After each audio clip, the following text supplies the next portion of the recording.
Kemudian yang berikutnya menghidupkan jiwa kompetisi dalam keluarga. Kalau kita ingin menciptakan kesolehan ya dari semua anggota keluarga, harus bisa menciptakan budaya kompetisi. Jangan kita biarkan ada anak 1 bulan hanya misalnya hatam sekali.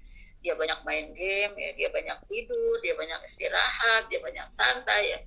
Ketika kita biarkan semacam itu, apalagi tidak ada kompetisi, ya, tidak ada yang menjadi semangat untuk bisa berlomba, maka anak tidak akan bisa dibangun ya, dibangun semangatnya, jiwanya ya untuk bisa beramal lebih.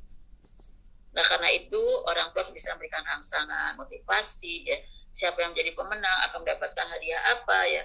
Nah itu akan sangat bagus kalau kompetisi dalam keluarga ini dihidupkan.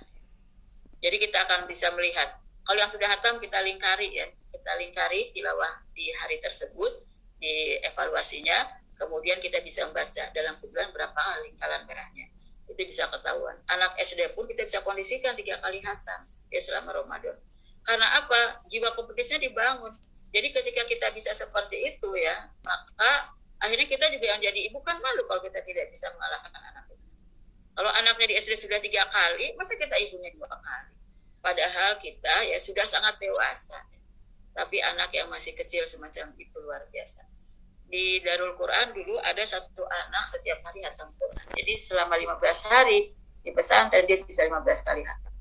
Dia sibuknya hanya di masjid saja pegang Quran, subhanallah ya. Kalau ada orang bilang ya pantaslah dia santri. Nah, kalau semacam ini kita nggak ada jiwa kompetisi. Sampai kapan kita akan berubah menjadi lebih baik? Karena kita terus berjiwa pesimis, tidak mau berubah pada yang lebih baik, nggak ada semangat, nggak ada jiwa kompetisi. Nah kalau kita tidak punya jiwa kompetisi, kita mau masuk surganya paling belakang, paling sulit ya. Sementara orang yang berkompetisi terus untuk masuk surga dengan sangat lancar ya. Bisa berlari dengan cepat, bahkan bisa seperti kilat ya. Nah ini perlu kita hidupkan ya, agar kita sedapat mungkin punya generasi yang kita didik itu dari semenjak usia dini ya, sudah punya jiwa kompetisi pada kesolehan. Jadi kalau misalnya Imam Syafi'i, kenapa ya? Dia itu dari anak yatim, keluarga tidak mampu, ayahnya meninggal tidak meninggalkan warisan apa-apa. Tapi ibunya ya yang bisa menjadi teladan bagi anaknya, bisa jadi guru bagi anaknya, ya, bisa jadi contoh bagi anaknya, bisa membuat Imam Syafi'i itu berkompetisi belajar. Sehingga si ibu itu setiap hari pada asar mengatakan kepada Imam Syafi'i, Syafi'i kamu sudah hafal apa hari ini? Buku yang sudah kamu baca, coba kamu sampaikan kepada ibu. Jadi sampai apa yang dibaca itu harus tahu apa isinya. Ibunya ini padahal kan belajar kepada anaknya. Sehingga pada usia 17 tahun ya, itu sudah menjadi mufti di Mekah, bahkan sudah selesai berguru kepada semua guru besar di sana. Usia 17 tahun. Sehingga usia 17 tahun dia mengatakan, ibu sudah tidak ada lagi guru yang bisa belajar. Saya harus pindah ya, belajar kepada guru-guru besar di Madinah, kepada Syekhul Kabir ya, Syekhul Kibar ya. Padahal dari keluarga miskin, dari ibu yang janda, tidak ada ibu bekerja sama dengan suami untuk mendidik anak. Nah itu jiwa kompetisi yang dibangun membuat anak seusia itu, ya usia 15 tahun itu sudah ditunjuk jadi mufti ya, di kota Mekah. Itu resmi dari pemerintah, dari Amir. Nah ini mungkin yang perlu kita bangun. Kita harus meninggalkan generasi itu, generasi yang kuat, yang siap berkompetisi ya di zaman yang tantangannya lebih berat. Nah karena itu agar keberkahan itu kita dapatkan ya, begitu banyak yang sudah disiapkan oleh Allah, maka di 10 hari terakhir itu harus kompetisinya lebih kuat. Kompetisinya lebih kuat. Ini ibaratnya mau sampai ke finish ya, ke garis finish. Sampai ke garis finish itu siapa sih jadi pemenangnya? Mungkin kita di 10 hari pertama ada lambat-lambatnya, 10 hari kedua mungkin ada yang terlambatnya. Tapi 10 hari ketiga kita jangan sampai tertinggal jauh. Kalau kita tidak mau tertinggal jauh, maka satu cara hanya berintikaf masjid ya. Kalau sekarang tidak bisa di masjid, musola terdekat nggak bisa, kita siapkan di rumah ya. Ada sebuah tempat yang fungsinya sebagai musola. Yang di situ nanti kita bisa beritikaf, benar-benar digunakan sebagai fungsinya sebagai musola. Di situ kita beritikaf bukan untuk tidur ya, bukan untuk santai, tapi benar-benar untuk beribadah. Karena memang kendala pandemi semacam ini, maka insya Allah nilainya sama seperti kita beritikaf ya di dalam ya musola ataupun di masjid. Kemudian memanage waktu untuk pribadi, keluarga dan masyarakat. kita sebagai ibu ya, kemudian suami sebagai ayah ya, harus bisa memanage waktu kapan untuk bisa pribadinya baik di hadapan Allah, hablum minallahnya ya sangat meningkat ya. Bagaimana dia berperan memberikan kewajibannya kepada keluarga, hak keluarga, pada saat yang sama dia juga peduli kepada masyarakat ya. Sehingga pada saat di bulan Ramadan ini lengkaplah ya amal kita dalam memperbaiki hablum minallah dan juga hablum minannas. Tapi saya ingatkan ya, kalau di bulan Ramadan jangan terlalu banyak amal yang sosial. Jadi kalau kita mau beramal sosial itu bagusnya sebelum Ramadannya. Karena kalau kita terlalu banyak amal sosial di bulan Ramadan ya, maksudnya sama amal yang secara fisik kita banyak berinteraksi dengan masyarakat, akhirnya banyak sekali target-target ibadah fardhu yang tidak bisa selesai.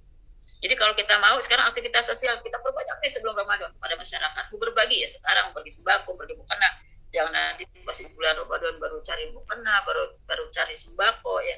Sudah lewat waktunya. Yang paling bagus itu justru ya sekarang kita kondisikan. Nah, ketika kita bisa ya meningkatkan lebih banyak untuk hablum minallah yang itu jarang terjadi pada hari-hari biasa, maka subhanallah ya pantas kalau para sahabat itu kalau sudah di bulan Ramadan tidak terkait dengan kewajiban mencari ma'isyah. Karena ma'isyahnya sudah disiapkan sebelum Ramadan. Jadi sudah menabung untuk biaya sepanjang bulan Ramadan agar ya ada lebih fokus untuk ya ibadah yang terkait dengan hablum minallah.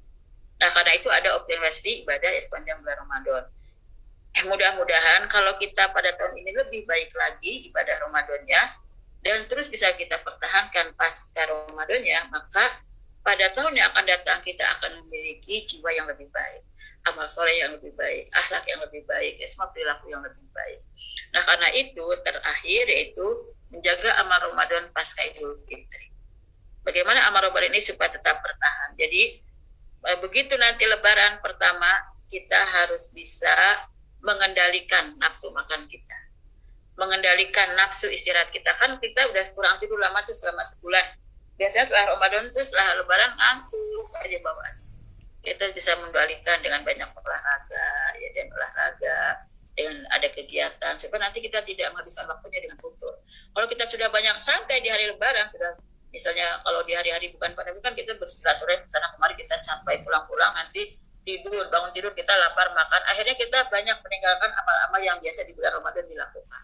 Tapi ketika kita terus ya mempertahankan amal Ramadan sekalipun itu masih di hari raya, hari-hari Syawal di awal pertama, kita sudah selesai Lebaran hari kedua, kemudian kita langsung mulai saum ya, saum Syawal 4 dan 6 hari ya.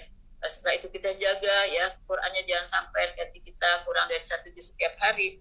Bahkan jika misalnya kalau biasanya saya 1 hari 1 juz, bisa nggak setelah Ramadan ini saya pertahankan 1 hari setidak-tidaknya misalnya 2 juz. Terus ya kita perbaiki, kita pertahankan.